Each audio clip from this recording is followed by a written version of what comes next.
Friends, BPSC class में आपका स्वागत है। तो हम लोग बिहार सिविल के लिए ल्यूसेंट ऑब्जेक्टिव्स के एमसीक्यूज को देख रहे थे। तो आज उसी का ये चैप्टर 2 है, यानी कि आज हम लोग ऊष्मा पढ़ेंगे। ऊष्मा। तो चलिए ज़्यादा वक्त बर्बाद ना करते हुए हम लोग स्टार्ट करते हैं आज का चैप्टर 2 ऊष्मा, जिसका नाम है। तो चलिए, पहला क्वेश्चन है, वस्तु को गर्म करने पर उसके अणुओं को, तो आंसर हो जाएगा ए, यानी कि उसकी चाल बढ़ जाएगी। किसी वस्तु का ताप किसका सूचक है? तो उसके अणुओं के औसत गतिज ऊर्जा का ये सूचक है। वस्तु का ताप सूचित करता है कि संपर्क करने पर ऊष्मा तो अपेक्षाकृत कम ताप की वस्तु में उस वस्तु से प्रवाहित होगी। फोर्थ है, किसी वस्तु के ताप में वृद्धि का अर्थ है कि वस्तु की उसमें ऊर्जा बढ़ गई है। जब किसी वस्तु को ठंडा किया जाता है तब उसके अणुओं की जो चाल जो है घट जाती है। ऊष्मा एक प्रकार की ऊर्जा है जिसे कार्य में बदला जा सकता है। इसका प्रत्यक्ष प्रमाण सबसे पहले किसने दिया था? तो रॉमफोर्ड ने दिया था। आगे है, किस वैज्ञानिक ने सर्वप्रथम बर्फ के दो टुकड़ों को आपस में घिसकर पिघला दिया था? तो वह डेवी ने। जब किसी कार्य ऊष्मा बदलता है या ऊष्मा कार्य में बदलती है तो किए गए कार्य व उत्पन्न ऊष्मा का अनुपात एक स्थिरांक होता है जिसे ऊष्मा का यांत्रिक तुल्यांक कहते हैं। इसका मान होता है, तो प्रयुक्त सभी इसका मान होता है।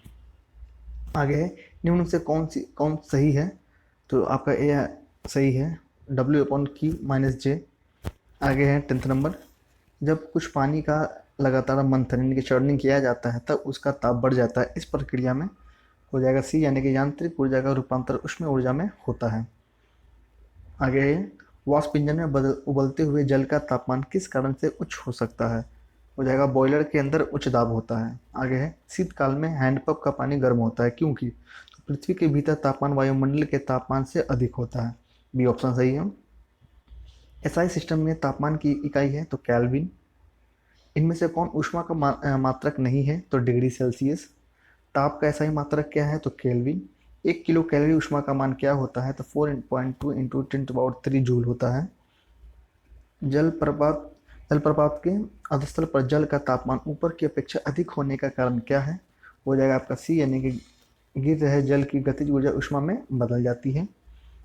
18 है, गर्मियों में ताप 40 डिग्री सेल्सियस हो जाने पर भी ऊँट गर्मी में राहत महसूस करता है क्योंकि अपने शरीर के ताप को 42 डिग्री तक वो बढ़ाकर। आगे है 19 नंबर, बर्फ़ का दाब बढ़ने से उसका गलना क्या हो जाएगा? तो वो हो जाएगा घट जाएगा।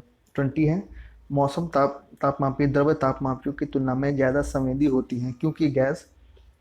आगे इसका आंसर है बी, यानी कि एक प्रसार गुणांक अधिक होता है। बी हो जाएगा। 21 है आपका, ताप युग्म तापमापी किस सिद्धांत पर आधारित है? तो सीबेक के प्रभाव पर। 22 है, अत्यधिक ऊंचे तापों की माप की जाती है तो पूर्ण विकिरण तापमापी से। आगे 23, पूर्ण विकिरण उत्मापापी जो है किस सिद्धांत पर आधारित है? तो स्टीफन के नियम पर। 24 है, दूर की वस्तु जैसे सूर्य आदि का ताप किस तापमापी के द्वारा मापा जाता है?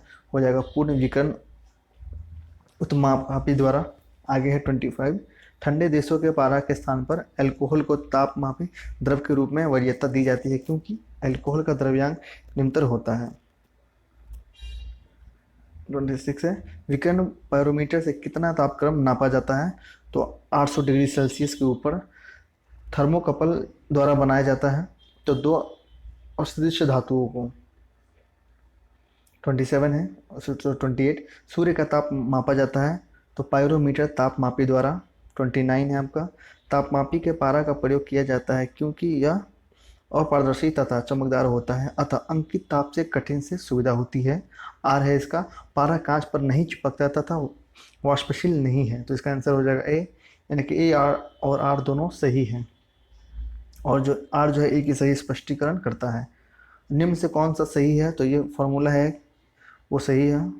आगे 31, सेल्सियस मापक्रम पर जल के क्वथनांक तथा हिमांक होते हैं क्रमशः कितने? तो 100 डिग्री सेल्सियस और 0 डिग्री सेल्सियस।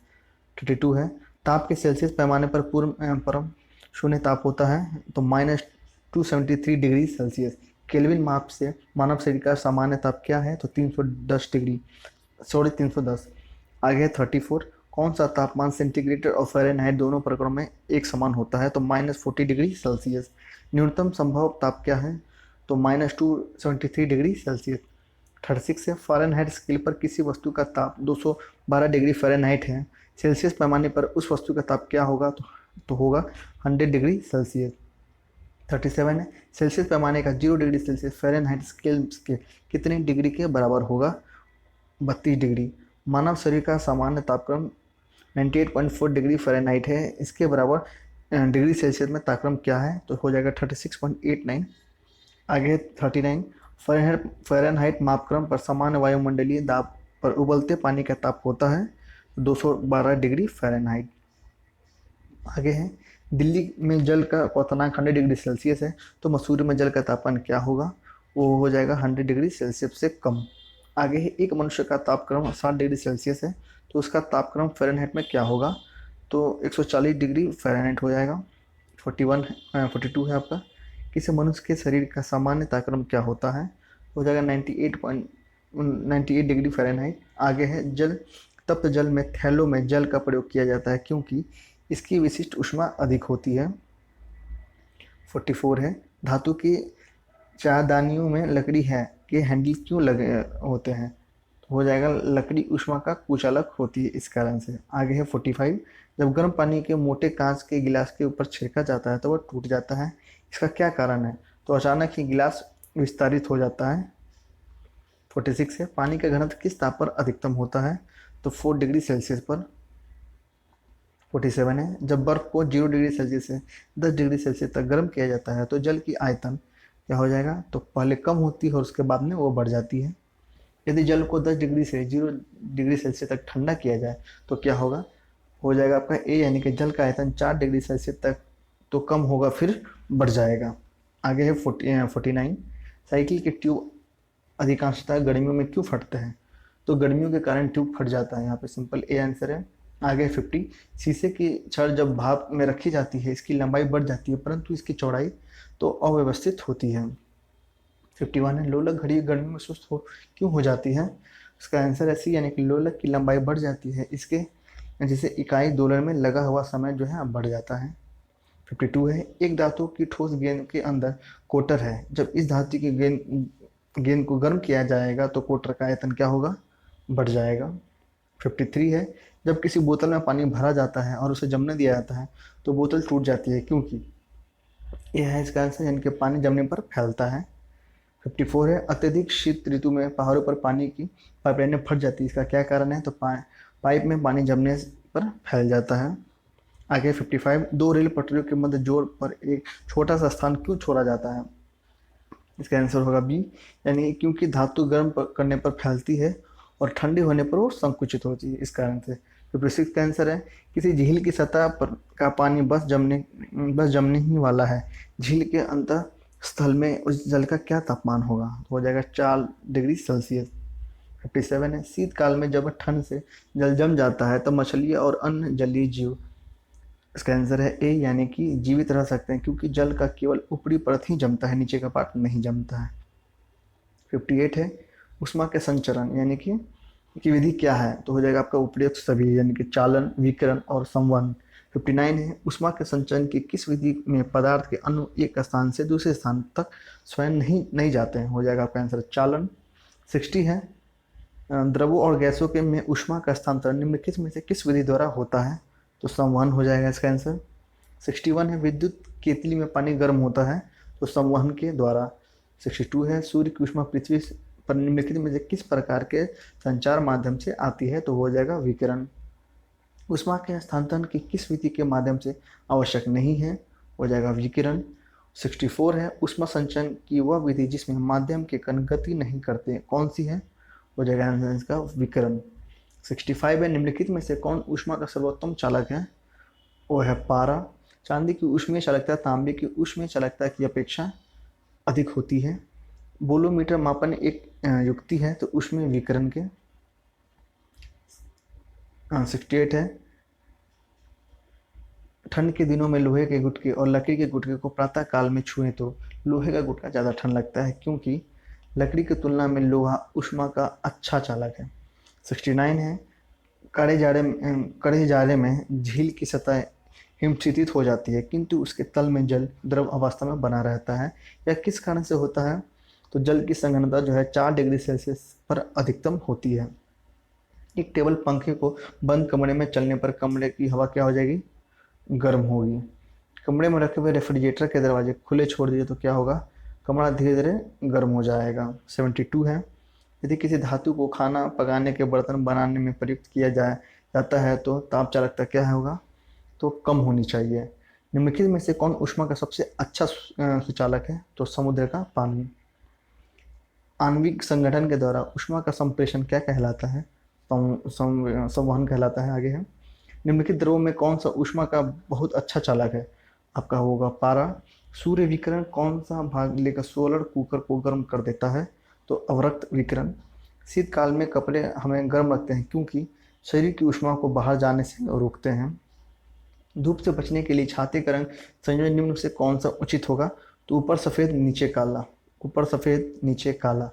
आगे, अफ्रीका के काली त्वचा वाले व्यक्ति ब्रिटेन के सफ़ेद त्वचा वाले व्यक्तियों की तुलना में अधिक गर्मी महसूस करते हैं।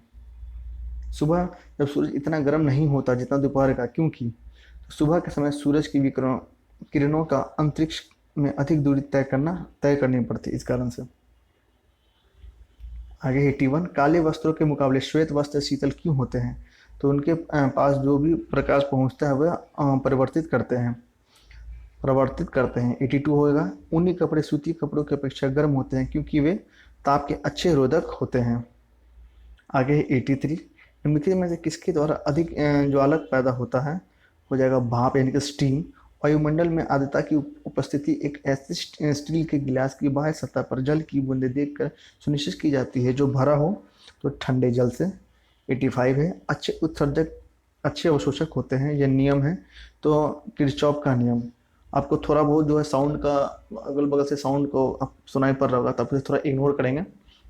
बाकी देखते हैं 86, 86, किसी कृष्ण के एकांत पृष्ठीय क्षेत्रफल की प्रति सेकंड उत्सर्जित विकिरण ऊर्जा उसके परम ताप के चतुर्थाघात के अनुक्रमानुपाती होती है, यह नियम है तो स्टीफन का नियम है, स्टीफन का नियम। 87 है, स्टीफन का विकिरण नियम है क्या है, तो आपका सी आंसर सही है। आगे है 88, किसी वस्तु के ठंडे होने की दर वस्तु या उसके चारों ओर के माध्यम तापांतर के अनुक्रमानुपाती होती है, यह नियम है तो न्यूटन का शीतलन नियम। 89 है, न्यूटन का शीतलन नियम लागू भी होता है जब ताप के अंतर बहुत ज़्यादा ना हो। 90 है, गर्म जल 90 डिग्री सेल्सियस से लेकर 80 डिग्री सेल्सियस तक ठंडा होने में 10 मिनट लेता है, तो 80 डिग्री सेल्सियस से 10 डिग्री सेल्सियस ठंडा होने में कितना लेगा, तो 10 मिनट से अधिक लेगा। आगे है, थर्मल फ्लास्क के आविष्कारक है तो हो जाएगा डीवार। थर्मस फ्लास्क में ऊष्मा का क्षय रोका जाता है तो चालन, संवहन और विकिरण से। 93 है, थर्मस फ्लास्क की आंतरिक दीवारें चमकीली होती हैं विकिरण द्वारा होने वाली ऊष्मा हानि को रोकने के लिए। थर्मस फ्लास्क तरल पदार्थों को लंबे समय तक गर्म रखता है क्योंकि चमकदार आंतरिक दीवार तथा बाह्य आवरण की दोहरी दीवारों ऊष्मा को निकलने से प्रविष्ट होने से रोकती हैं। 95 है, किस विधि से ऊष्मा स्थानांतरण को न्यूनतम करने के लिए थर्मस फ्लास्क की दीवारें पर कलई की जाती है, हो जाएगा विकिरण। किसी पदार्थ को एकांक द्रव्यमान का ताप 1 डिग्री सेल्सियस बढ़ाने में लगी ऊष्मा है तो विशिष्ट ऊष्मा यानी कि ए आंसर आपका सही है। 97 हो जाएगा, निम्नलिखित में से किसके सर्वोच्च विशिष्टता ऊष्मा का मान होता है, हो जाएगा आपका आंसर जल। दिन में समय पृथ्वी समुद्र के जल की अपेक्षा बहुत जल्दी गर्म हो जाती है क्योंकि जल की विशिष्ट ऊष्मा आधारित काफ़ी अधिक होती है। 99 है आपका, मोटर गाड़ी के रेडिएटर को ठंडा करने के लिए पानी का व्यवहार किया जाता है क्योंकि पानी की विशिष्ट ऊष्मा अधिक होती है, यानी कि ये आंसर आपका सही है। अब है 100, यानी कि निम्न तापी इंजनों क्रायोजेनिक इंजन का अनुप्रयोग होता है तो रॉकेट प्रौद्योगिकी में। 101 है, निम्न तापी परीक्षण किस ताप पर किया जाता है, हो जाएगा डी यानी कि -196 डिग्री सेल्सियस पे। इसका आंसर न्यूनतम तापमान का अनुप्रयोग क्रायोजेनिक्स का अनुप्रयोग किया जाता है, तो इसका आंसर 1 मिनट। चलिए 103 देखते हैं। किसी ठोस पदार्थ को बिना द्रव में बदले सीधे वाष्प अवस्था में परिवर्तित होने को क्या कहते हैं, तो ऊर्ध्वपातन कहते हैं। ऊर्ध्वपातज यानी कि सब्लिमेट पदार्थ हैं तो उपयुक्त सभी यानी कि नेप्थलीन, अमोनियम क्लोराइड और कपूर। जिस ताप पर कोई ठोस पदार्थ ऊष्मा पाकर द्रव में परिणत होता है क्या कहलाता है? तो गलनांक। जिस ताप पर कोई द्रव ऊष्मा पाकर वाष्प में बदलता है क्या कहलाता है? क्वथनांक। शुद्ध पदार्थ में कोई अन्य पदार्थ मिला देने पर उसके गलनांक पर क्या प्रभाव पड़ेगा? तो वो घट जाएगा। 108 है मिश्र धातुओं को की गलनांक उनके अवयवी धातु की अपेक्षा। तो क्या है इसका आंसर? ए यानी कि निम्न होते हैं। 109 है द्रव के से वाष्प में पदार्थ की अवस्था परिवर्तन को क्या कहते हैं? तो वाष्पन कहते हैं। 110 है आपका ठोस से द्रव में पदार्थ की अवस्था परिवर्तन को क्या कहते हैं? तो गलन कहते हैं। दाब बढ़ने से किसी द्रव का क्वथनांक क्या होगा? तो बढ़ेगा। अब द्रव्यों को मिलाने से गलनांक पर क्या प्रभाव पड़ेगा? तो वो घटेगा। पानी कब उबलता है? इसका आंसर है जल की स्थिति वाष्प दाब वातावरणीय दाब के बराबर होता है तब। 114 है पानी का त्रिगुणात्मक बिंदु यानी कि ट्रिपल पॉइंट क्या है? तो 273.16 केल्विन। आगे है 115 यानी कि किसी द्रव का वाष्पीकरण होने से उसका तापमान जो है घटेगा। 116 है वह ताप जिस पर बर्फ पानी और वाष्प संतुलन में रहता है क्या कहते हैं उसे? चलिए आगे देखते हैं। 117 वाष्पीकरण की दर निर्भर नहीं करती तो द्रव की संपूर्ण मात्रा पर। 118 है चावल को पकाने में कहाँ अधिक समय लगेगा? तो माउंट एवरेस्ट पे। आगे है किसी निश्चित द्रव के लिए वाष्पन की दर निर्भर करती है तो फिर सभी कारकों पर। जल का क्वथनांक यानी कि बॉइलिंग पॉइंट जल की खुली सतह के ऊपर के दाब पर निर्भर करता है यानी कि डी आंसर आपका सही है। 121 है ऊंची पहाड़ियों पर हिमपात क्यों होता है? तो इसका आंसर सी है यानी कि ऊंची पहाड़ियों पर तापमान हिमांक से कम होता है अतः जल वाष्प जमकर बर्फ बन जाती है इस कारण से। आगे 122 पर्वतों पर आच्छादित हिम सूर्य की गर्मी द्वारा एक साथ न पिघलने का कारण क्या है? इसका आंसर बी है यानी कि यह सूर्य से प्राप्त अधिकांश ऊष्मा को प्रवर्तित कर देती है। आगे है पहाड़ की चोटियों पर आलू को पकाने में अधिक समय लगता है क्योंकि? तो वायुमंडलीय दाब कम होता है इस कारण से यानी कि आपका डी आंसर सही है। 124 है तेज हवा वाली रात्रि में ओस नहीं बनती क्योंकि? तो वाष्पीकरण की दर तेज होती है इस कारण से। 125 है ठोस कपूर से कपूर वाष्प बनाने की प्रक्रिया को क्या कहते हैं?